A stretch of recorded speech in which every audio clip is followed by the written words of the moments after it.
We learned and we failed. We did it over and over again. And we realized one important thing. If you want to make it in 2024 in the e-com space, you got to bring your A game when it comes to video content. We had this one best-selling video and we knew immediately because we posted it on TikTok and immediately we got like 100,000 views. Alrighty, well, today I have a very special guest, my friend Sebastian. Sebastian, how are you doing? Very good. Now that I'm on air here with you, amazing. Awesome. So Sebastian and I go a long way. We met in Taipei. How many years ago? Long enough, right? Oh yeah, we actually met in Taipei, right? Yeah, 4 or 5 years ago, and now we both live in Chiang Mai. But I'm actually in Taipei right now, back to where we met and living the good Taipei life, I guess. Yeah. What do you like the most about Taipei?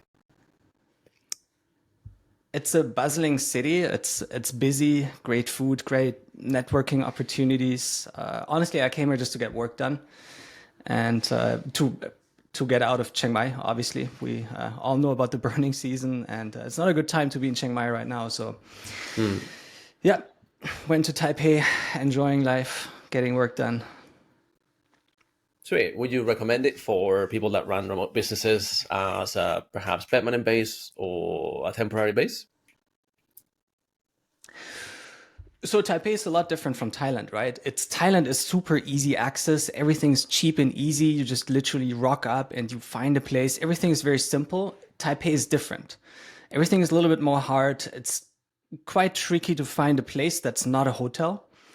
You have to have some basic Mandarin knowledge if you want to stay longer. Like you're going to go to restaurants and they will not have an English menu. They don't speak a word English. So if you're up for the challenge, then the answer is yes. And I think you get rewarded by high quality people, networking opportunities, amazing food, and just an interesting city, interesting country, great nature. I do love it. Awesome. Yeah, I remember when we were there for the Dynamite Circle, I was sincerely surprised, right? I only knew about Taiwan from the old stories back, when the Spanish were there and they call it the beautiful island, right? The Portuguese call it Formosa, which means the beautiful island. And man, is it beautiful. Wow. And I still was a space you for should you. come. You should come. Yeah, definitely. And I do have to learn Mandarin. So something that I want to go into this show, and for the viewers, let's be transparent. This is the very first episode of In the Query, which is going to be the name of the show, hopefully. Nice. So I'm super happy to have Sebastian here on the first show, and something that I always cared for in life, right? Particularly when I started in SEO and digital businesses, is like, why do people choose these paths? So Sebastian, how did you end up here? What's your background? I know you're a pharmacist. It's not the same. Yeah, it's a bit of an unusual story. I'm a pharmacist. I studied pharmacy. I quickly realized that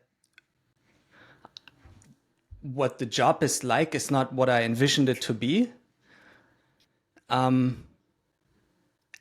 put it quick, I just didn't like the everyday life as a pharmacist. I found it to be very boring, not challenging at all. So I switched into consulting, which I really liked a lot, but long work days, long hours. That was 2014. There was no work from home, no home office. So you had to show up at the office. I didn't like that. So I basically gave up everything. I heard about a business model called drop shipping back then. Classic story, 2015, 2016. Sold everything I had, went to Thailand, joined a big group of people doing drop shipping and living the nomad lifestyle. This is how it got started. I don't consider myself a nomad anymore. I just have a base which happens to be abroad. But back then it was a typical nomad lifestyle. It was good times, meeting all the OGs, and just working on the business while traveling and while being in Thailand. And that's how I got started with e-commerce. Back then it was drop shipping, and then I switched into just regular e-commerce, having everything in stock. The company grew, and here I am, have a small team which is working remote, and business is good. So now for one of my favorite questions: is the grass actually that much greener? So it's funny, like a lot of people want to get into e-commerce, and I always ask why. Like there are easier business models out there. E-commerce has so many touch points, so many moving parts. Honest to God, if you ask me today, what should I do? I would not say e-commerce. Like unless you have a genius idea, like something you really want to bring to market, then why would you choose this complicated business model? However, it is fun. It's definitely fun. You learn a lot of things. To be successful in e-com, you need to master a lot of different things. Apart from running the store and the back end and stock levels, you got to know SEO. You got to have a proper game for running ads, for making creatives, you have to post blog posts. You have to have a proper email system and email newsletters going out. So all these different topics that are business models in itself, it's all combined in ecom, which is why so many people fail, because it's a little bit more than just setting up the store and running some Facebook ads if you want to be successful long term. So a lot of people have seen how the market fluctuates, how Facebook is sometimes more restrictive and sometimes not over the years. And a lot of people didn't make that because they didn't have a second source of traffic. This is where you come in. I actually believe that SEO and link building is really important for e-commerce. A lot of people don't do that. I think it's a mistake because you want to have different sources of traffic. So if one doesn't work very well, you still got the rest of the traffic sources. But yeah, that was a long answer to your question, but I hope it did answer it. I love long answers, brother. That prompts me to a couple of different questions. One to touch on with the most recent thing that you mentioned. So I know from our conversations that you actually had pretty good success with SEO for your brand. You did a lot of content, targeting all throughout, bottom of the funnel to the top. Like, how was that process for you to learn SEO from scratch? Because it's not your area of expertise, right? You're an e-com guy. So how do you go about learning SEO and implementing it? So I would not say that I'm an expert in SEO. I'm probably far away from that. What I did is I learned it at the surface level, so I can talk about the topics and that I understand content. Honestly, I just watched YouTube videos. I went to conferences. I listened to what other people had to say, did some basic research, learned how to use Ahrefs. That's pretty much it. And then we did a big link building campaign, and we do post about one blog post per day, and the ROI is insane, man. Like it's what? Can't believe this is true. It's going really well. Yeah. For and those very stable. It's just there. It's like baseline money coming in each month. Mm-hmm. And once you have a system to make the content, it's not a problem. I was going to say, particularly for those watching that aren't super familiar with this state of affairs right now, it's e-com season right now. Like legitimate stores that you can track and have a physical presence and all these different things right now, they're ranking for everything, right? While some other types of sites are getting crushed. So glad that you're having a good season. God bless for that. And now you mentioned a bit earlier, right, that because this is the kind of things that everybody will talk about, like, oh yeah, you set up a store and you do good SEO and me, the sales is great, but they don't talk about the suck, right? And I'm a firm believer that everything has lights and shadows. And if we ignore any of the house in the conversation, we paint an unrealistic picture for people, and then we set them up for pains that could be avoided or at least planned for. So what's the suck of e-com or dropshipping specifically that people that aren't in the doing won't know? I would say the biggest one is probably that it's being sold as a passive business, and it's far away from a passive business. It's probably the least passive business of online business that I can think of.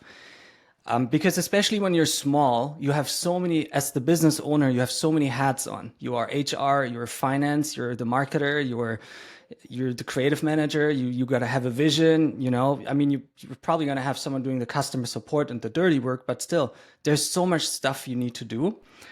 And Yeah, I thought it would be a lot less stressful, to be honest.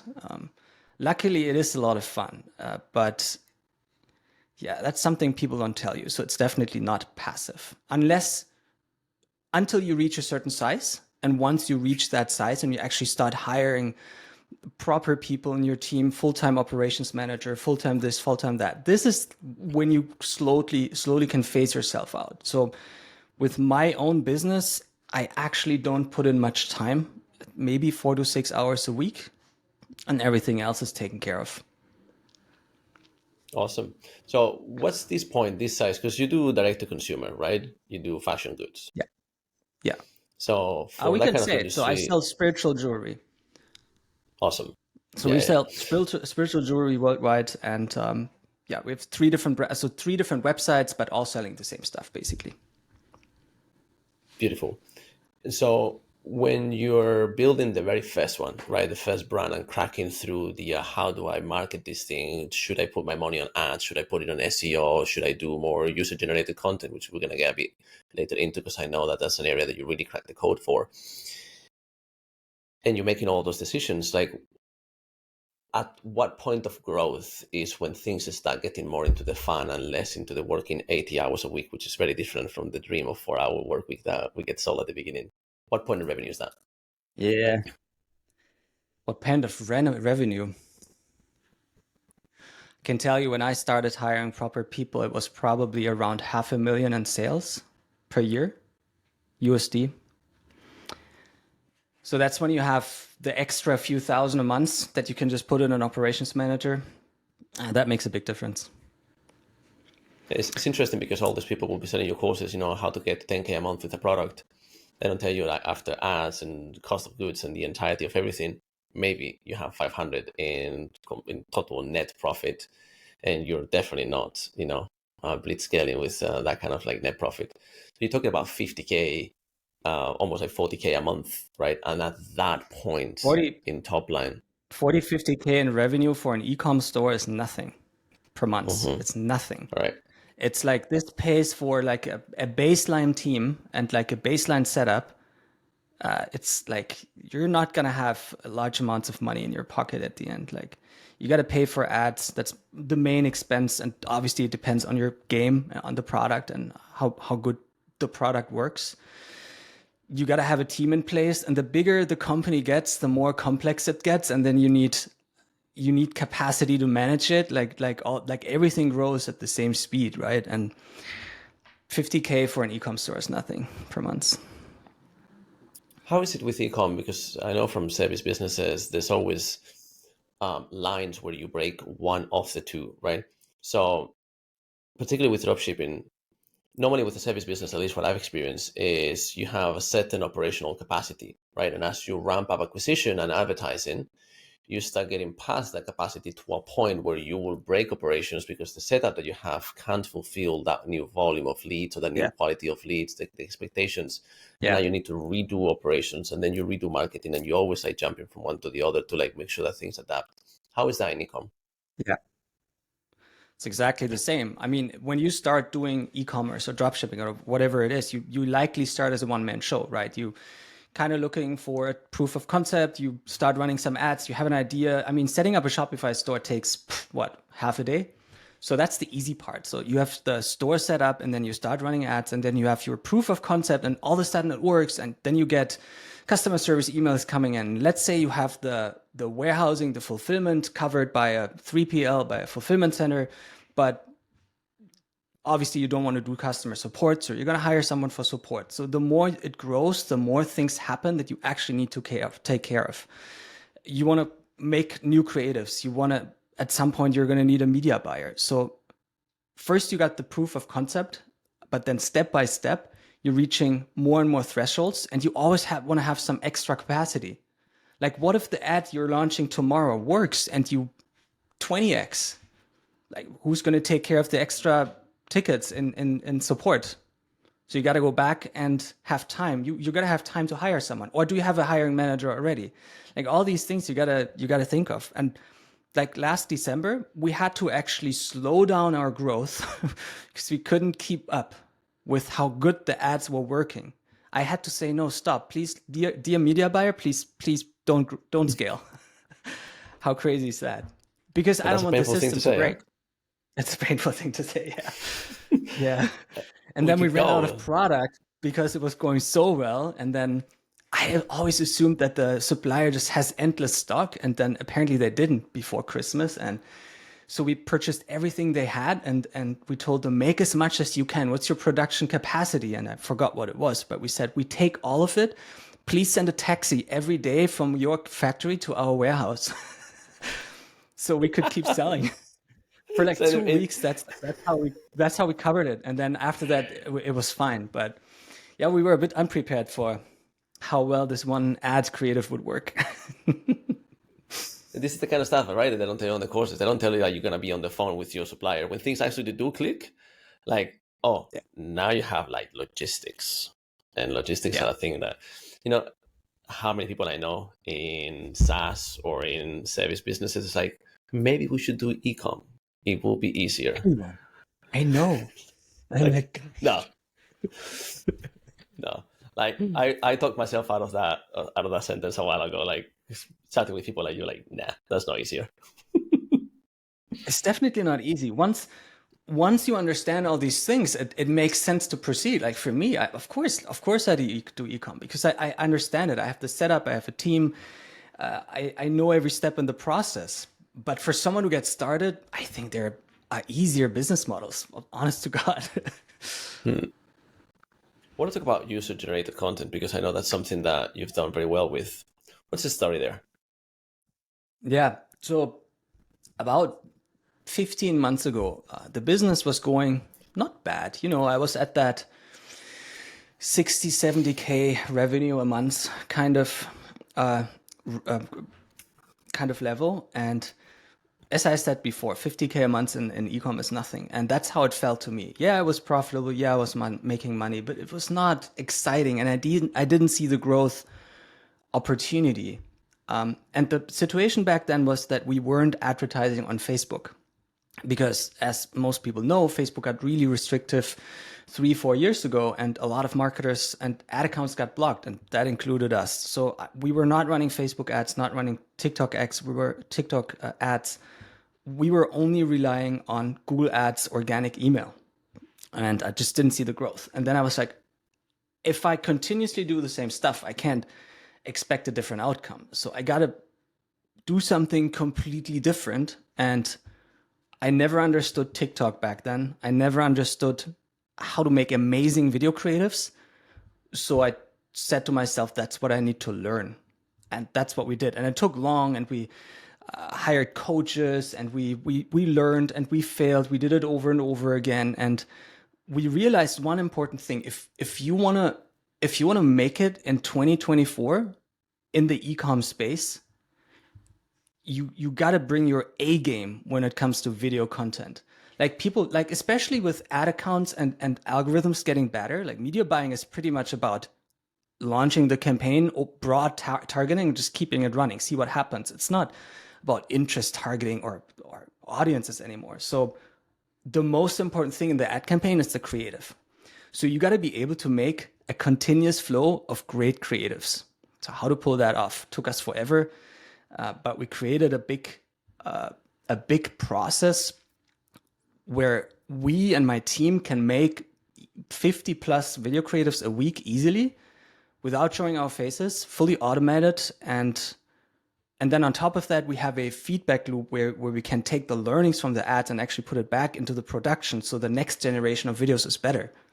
Yeah, and this changed the game. This changed everything. The first 20 videos or so, they were pretty bad, or maybe 50, I don't remember. But then step by step, they were getting better until we had this one best-selling video. And we knew immediately because we posted it on TikTok, and immediately we got like 100,000 views. That's when we knew we were onto something. And then when we started running ads, it was extremely profitable. And then we just started making iterations and testing new things. And yeah, it's about videos. It's all about videos, video creatives, and how good and how fast can you make them in high quality. It's not just about the volume. It's about quality and volume. So let me see if I got this right. The condensation of this formula, right, from what I had on my side, is you create all these user-generated content videos, right? And you basically iterate ad eternum. And when you find a video that really clicks inorganic on TikTok, you run that as a creative on ads. Is that richtig? Actually, no. So that's how we did it in the beginning. We posted it on TikTok just to see what would happen, and it took off. That was when we were not making 50 creatives a week, and when the system didn't work properly yet. Now we're making so many creatives that we can't post them on social media anymore. Like we rarely post anything because it's just the ROI is not there. The ROI is in buying ads. So we run ads to the creatives, and then some of them we might post on social media, but we honestly don't care about organic. We don't. We care about what works when we put ad spend behind the videos. So what we do now is yeah. But if there's more to the story. Why wouldn't you post it inorganically? Well, we're targeting the US and none of us is in the US. So that's a huge disadvantage for organic posting, if that makes sense. So if you are in the country that you are targeting, yeah, you want to post everything. Why not? But for us, it's a pain. So it's not really worth it. We're still trying to figure out better process to make it work. And honestly, the best way is to just have a VA do it. But then communication has to be really streamlined and everything. So our focus so far has not been on that. Currently we make 30, 35 videos per week. And I think we posted 2 or 3 last week. And you post the opposite, right? So it's whatever really performs as an ad. Is that the one that you post as organic? Yeah. Interesting. Yeah. Okay. Yeah. What would you say for people that want to do this thing would be the single most important thing on a video, on a really high converting video that shows the physical goods? What needs to be on that video? Well, you just said that shows the video, the physical goods, and that's in most cases the wrong approach. So what you want to do is, if you want to make a video in the modern style, which is the TikTok style, introduced by TikTok, copied by all other platforms, then you want to entertain and not sell. You want to make TikToks and not ads. So you want to tell a story about the product. You want to hook the viewer with a hook, verbal, visual. And then tell a story, which in most cases with a typical UGC would include, what was my problem? How did I solve it? What does this product do to solve it? And then CTA. Go check it out yourself. I bought mine here. So that's the typical UGC. And the single most important thing, the important thing is it has to not try to sell the product too hard. It has to just naturally kind of present the product and present its perks and what it does for you in a very natural way. So there are multiple factors here to success. You need the right person saying this. Not everyone is a good creator, you need a good concept. How do I talk about it? What do I actually present and say? And then the most important thing is the hook, the first 3 seconds, because this is what captures attention. And then after you captured the attention, you need to deliver. So the content needs to be good. Interesting. So the hook is 3 seconds. So in terms of the length of the videos that are really working on TikTok right now for this, what's the sweet spot that you're aiming for? It's changing over time a bit. We used to do maximum 60 seconds. We now try to stay between 25 and 45. And then that being said, there are different formats that you can, different formats of video concepts that you can make. What I just presented was the typical UGC, but then also you can make unboxing videos. You can make reviews. So those could be a lot shorter. But for the typical UGC, where a person is talking about the product, 25 to 45 seconds. We see that shorter is better. Okay, so yeah, you're basically putting out 50 of these at scale into the ad account and you test them like crazy. Yeah. I think like as of now, we have like 150 videos ready to go, not tested yet. Nice. And that How do being you said, get? so what we do is, so sorry, it's not completely different videos. So we group the videos to ideas. So what we do is we create a video concept idea. And for a video concept idea, we talk about the product in a story. And then we create different hooks and different CTAs. And these combinations basically create different versions. So when I say 50 video creators a week, then what I mean most likely is 5 creative concepts per week. And then each of them usually has up to 10 variations. So you have different hooks within one variation. So you test different video concepts. Interesting. How do you go about finding these creators? So we use backstage.com. It's a platform for actors, and we just it sounds easy, and it really is. You post a job, and basically you explain to them, hey, we're going to pay $25 to $75 per script, and then everything is scripted. We tell them word by word what to say. Every script has multiple hooks, and then they get $25 to $75 per minute of the end video of the total length. And then you just got to screen people and send them the first scripts, test them, and send them sample products. And it's a time-consuming game. It's not difficult. It's just you have to test a lot of creators. I think we're currently at creator number 74. So yeah, you're going to run through many of them. And most of them will perform okay. And then if you keep testing, you're going to find those few hidden gems, and those are the ones that you can really scale with. Interesting. And so these creators that you work with, do they have already established followings, or it's like straight up video actors?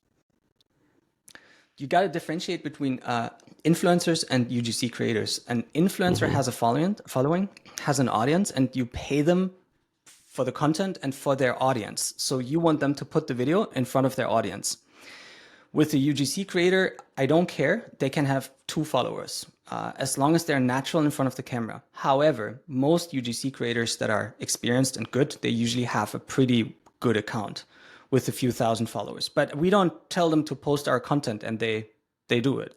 They don't. So literally, it's just actors. How you find any ROI on doing micro-influencer type of campaigns as well? Where like they go past the point and also post it? We tried, didn't work for us. Micro didn't work at all. I think it depends on the product, and our product is too niche. If you have a general product that most people in the population would have use with, then yeah. But with spiritual jewelry, micro-influencers, no. Interesting. Also, even the big influencers didn't work for us. Interesting.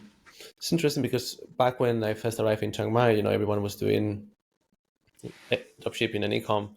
And back then, like the hottest thing, like everyone was like, yeah, you have to do micro-influencers. The results are insane. You pay them like $40, $50, and they post it like all such terms. And I've not heard anyone say that ever since 2018. I can tell you why. That's because of TikTok. When TikTok entered the market, they did one thing completely different. Remember when we were using Facebook back in the day, you would just basically see your friend's content, right? And same for Instagram. You would follow someone to see their content. And then step by step, those platforms realized that, business wanna use this too. So they offered business pages and whatnot. And then obviously also ads. So you could buy reach. This is how those platforms make money. But it was still mainly the content you were following and you wanted to see. Now TikTok came in and they said, nah, we don't care who you follow. We will show you what you like. So the algorithm works completely different. For the creator, that means that they have to prove themselves with every single video. If you have 1 million in following, then yeah, TikTok gives you some status. They're going to show your video to more people than if you only have 20 followers, but they're not going to show it to all of them. You have to prove yourself with every single video. So that means for small creators that you can take off with 0 followers. And this is how many small creators got really, really famous. But in return, that means for influencer marketing, they just don't have that reach anymore. And this is why everyone complains that they don't get the reach anymore that they used to. This is it. There's no money in doing that. So, Okay, we're going to turn the conversation 90 degrees with a section that I call Nobody Expects the Spanish Inquisition. So, what is the biggest, most embarrassing business fuck up you've done? Biggest embarrassing business fuck up. I'm not sure. I'm really good at fucking up. So there's not one thing I can spontaneously think of. I mean, I probably made every possible mistake out there that's possible. I think biggest fuck ups was choosing wrong business partners. That was something that really fucked me. But biggest fuck ups, like my mistake kind of thing. I think my biggest fuck up is it's yourself, like the way you approach problems and the way you approach vision. And it's important as an entrepreneur that you know your own weaknesses.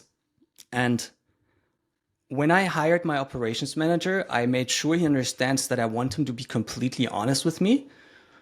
And what I notice is that sometimes I do the wrong things. I work hard, but I don't do what I need to be doing. So I'm working in the business, but not on the business.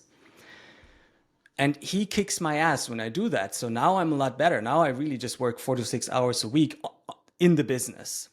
But I think that's one of the biggest fuck ups that I've done so far. I'm German. I'm a hard worker. You know, I used to love my 18-hour workdays, but it's stupid. Like I was working hard and not smart. So I think that's a pretty big fuck up. But nothing embarrassing. I'm sorry. No. I don't need something embarrassing. It's just a way of framing it. So people like, because like I've got that question asked in the past, and like, shit, like that's a good question. And to be honest, I quite like the way that you say, one, you've done all the mistakes. That's how you know that someone is seasoned.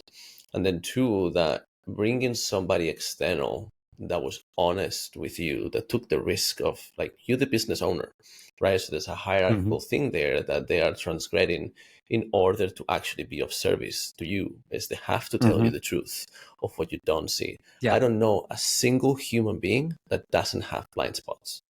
We all freaking do. Yeah. It's part of the human condition, right? So to have someone, ideally multiple someones in the business that will see your blind spots and will be able to communicate them clearly, effectively, with some compassion and some respect. So you can get past your own ego, which we all have. And it's so hard to put aside the bigger you get and you grow. It's like balancing that. It's a whole thing. So then I agree.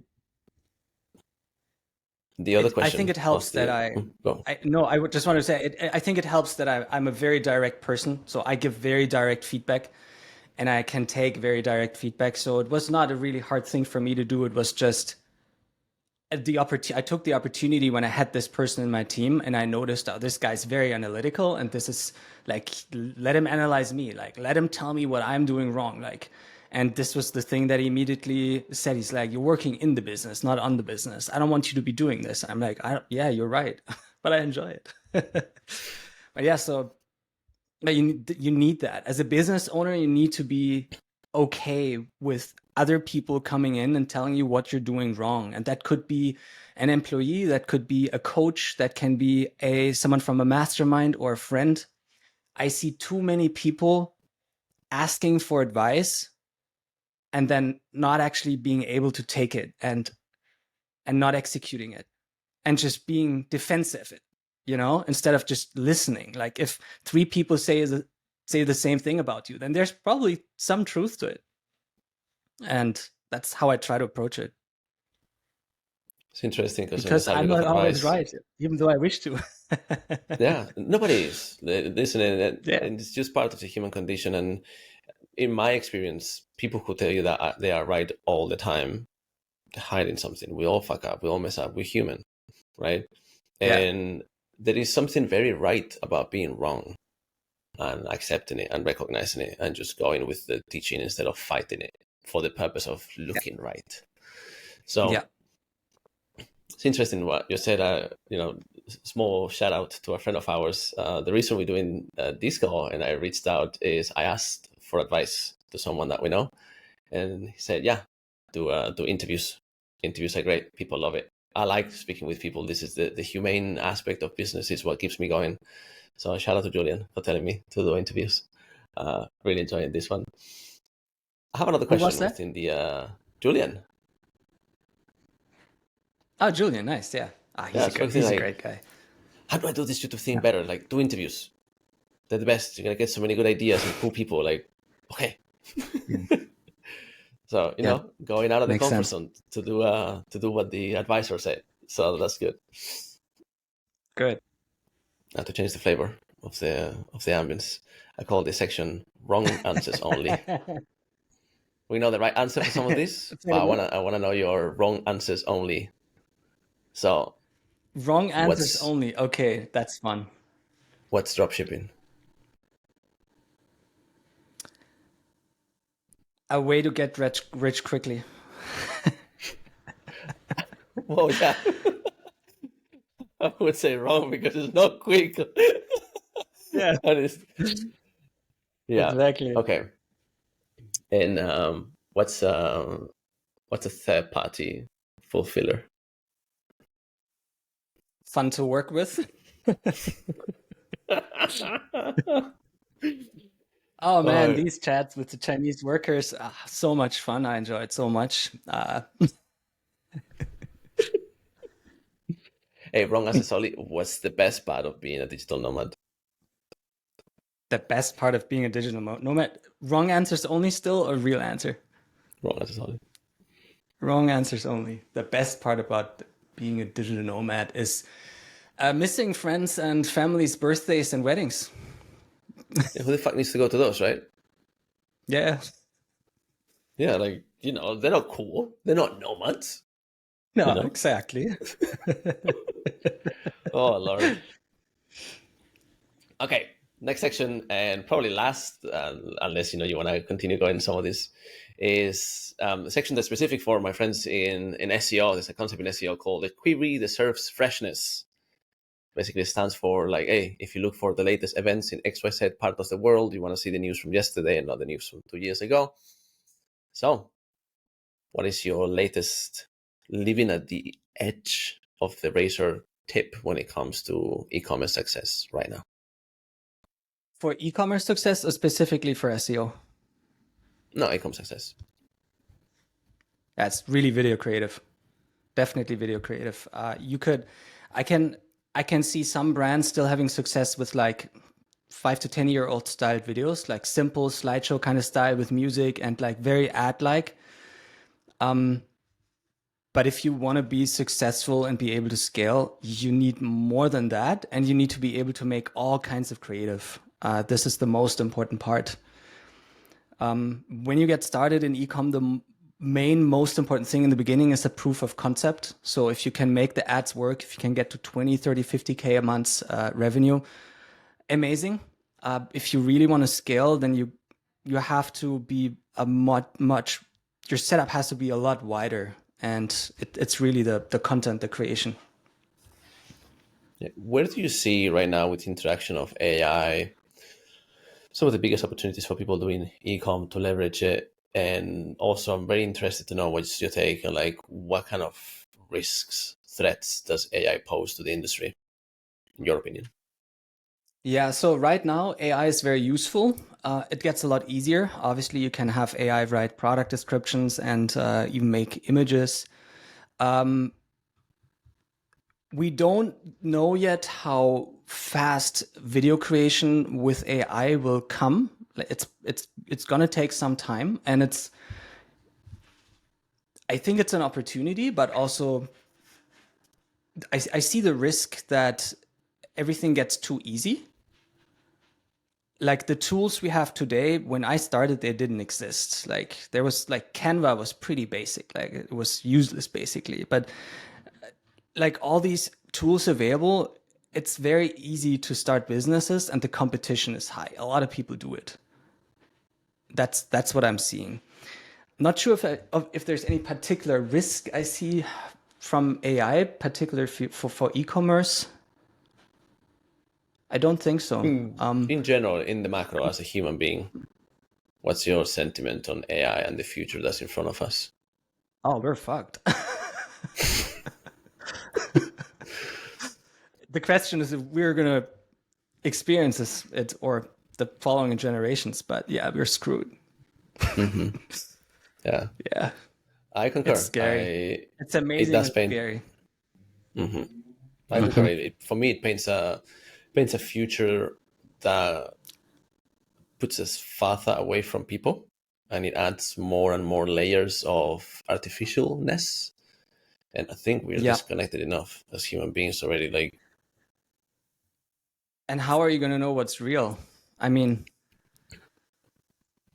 you gotta have a really we're young, we understand AI, we see that content, but what I'm seeing already is that older people show content, they're like, wow, have you seen this? And you're like, but that's AI, it's fake. Oh, really? I think this is gonna happen a lot more. The more advanced the AI gets, and especially with video. Deep fakes are gonna be a big issue, yeah.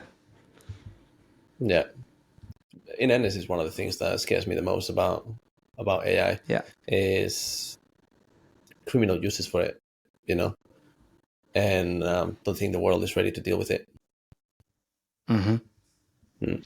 Yeah, deep fake calling of people pretending to be someone else. Yeah. We'll see where it takes us. Now we're back to the sad topics. Well, it's the nature of life, and if I can make a comment here on the sad and the happy topics, right? Like, I understand for the purpose of a story, you want to have a payoff, and then leave the video there because people remember the last thing of the video, right? And that's how you get a video to perform. Yeah.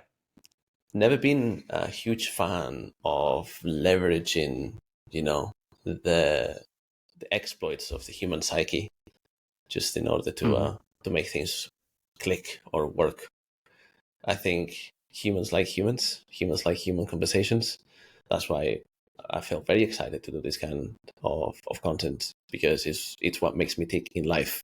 People, right? We all like people, even people that don't like people, because when there's nobody absolutely around, it's like, what are we here for, right? So that we can have more widgets. I love widgets. I'm wearing a lot of widgets, right? Oh yeah, you do. You got a pretty good collection. Every time I meet you, I'm like, let me check out what you're wearing. Yeah, you do every single time. What kind of stone is this? Yeah. Oh, there's the moonstone. Oh, where you got this tiger's eye from? I need to catch one of these. Always tell me that stuff. Yeah.